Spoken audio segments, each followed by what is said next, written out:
of you win! I love every single one of you! Come take your turn and get my face! Right here! Yeah! Woo!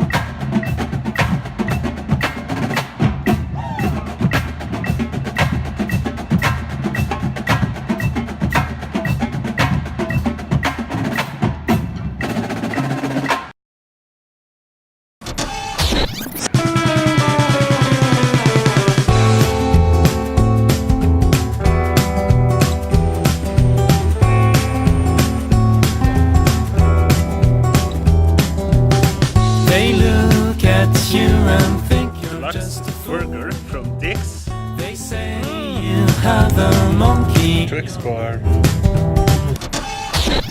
Good morning, family and friends. This is Seattle, Washington. They're laughing, staring at you every day and night, when most of the time you try to be so quiet. But in America, drink Coca-Cola.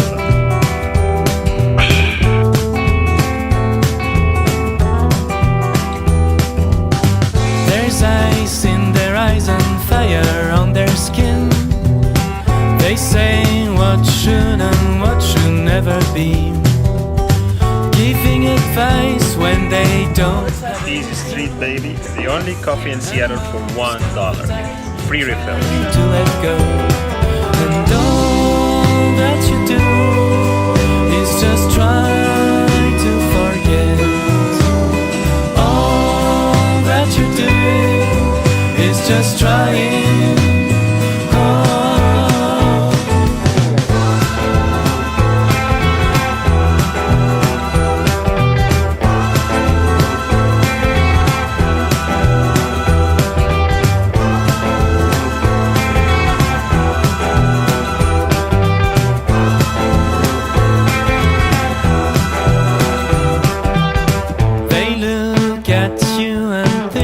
Just a fool. They say you have a monkey in your room. They're laughing, staring at you every day and night, when most of the time you try to be so quiet. And all that you do is just try to forget. All that you're doing is just trying. This is another day today with Dayenjoyer.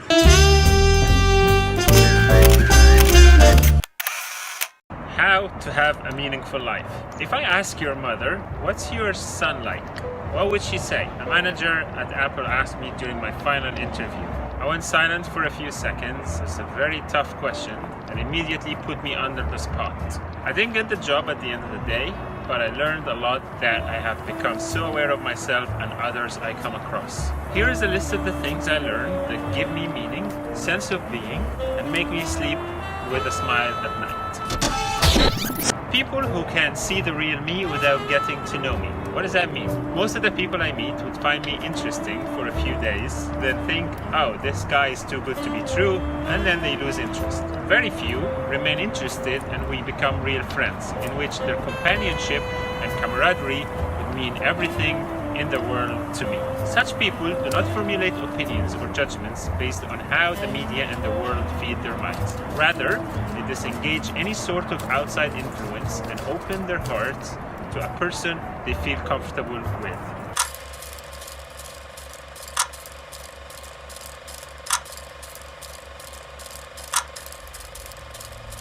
If you don't read the newspaper, you're uninformed. If you do read it, you're misinformed.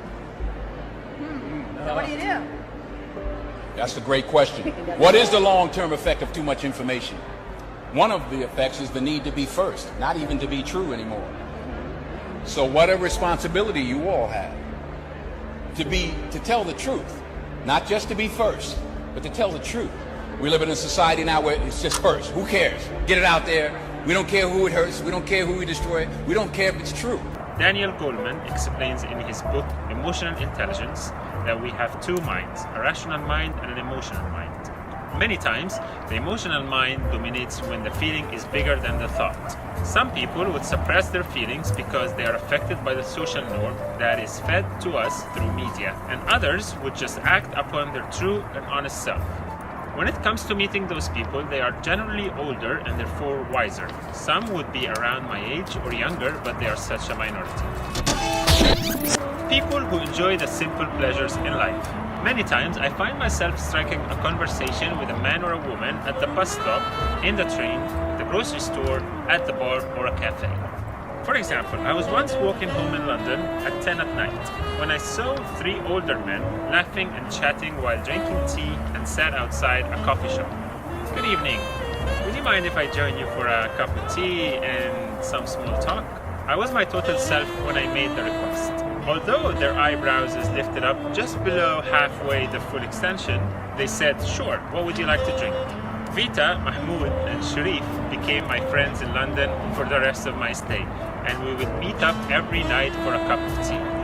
They were all above 70 years old. People who are fearless of what life may bring, yet they remain humble. According to my out-of-this-world thinking habits, I have come to conclude that there are two types of people. Those who are afraid and stay so, and those who are afraid and don't stay so. I was very afraid of swimming. I was very afraid of people. Sometimes I still am. I was afraid of women. I was afraid of how my hair would look. I was afraid of what others would think of my chicken legs. I was afraid of growing a mustache, and I was always afraid that I would remain afraid forever.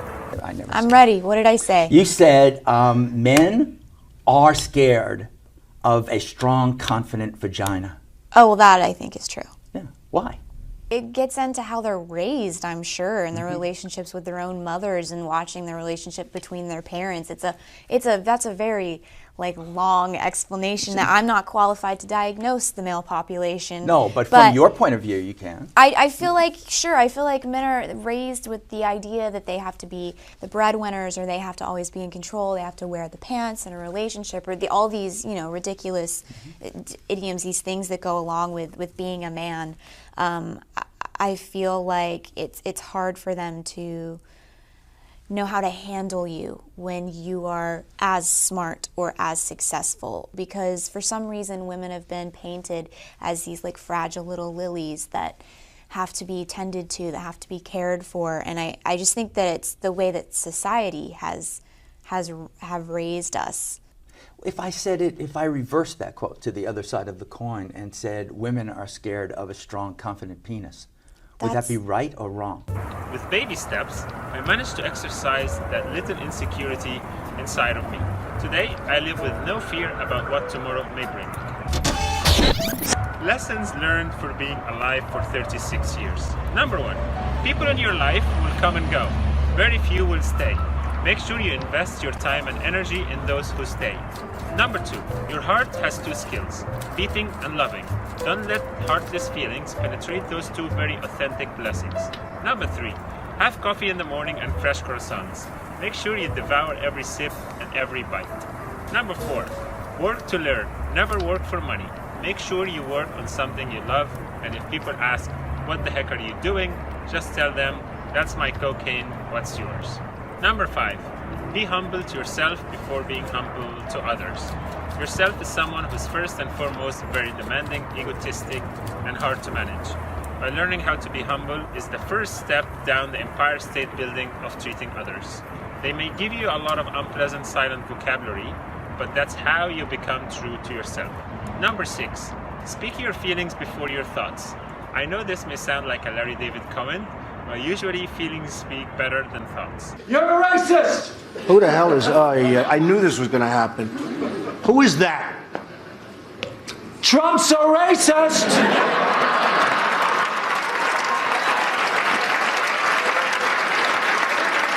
It's Larry David. What are you doing, Larry? I heard if I yelled that, they'd give me $5,000. If the feeling may socially be unacceptable, rewarded in a way that it would. My name is Sharif. I'm a day enjoyer. It's a good day from Seattle. This is another day today with Day Enjoyer. Today we have really nice line of shampoos. We have the coconut oil shampoo. And we have the conditioner as well. It's paraben-free, sulfate-free, and silicone-free. It's made in Germany. Hello ladies, how are you doing today? Doing your shopping at Fred Meyer's? We have a $2 line of shampoo we have today. So you can just tap it and you can actually buy it. Hi! Would you like to try some of our new out of this world shampoo and conditioner? Oh man, we have a great line of hair products today. $2 off.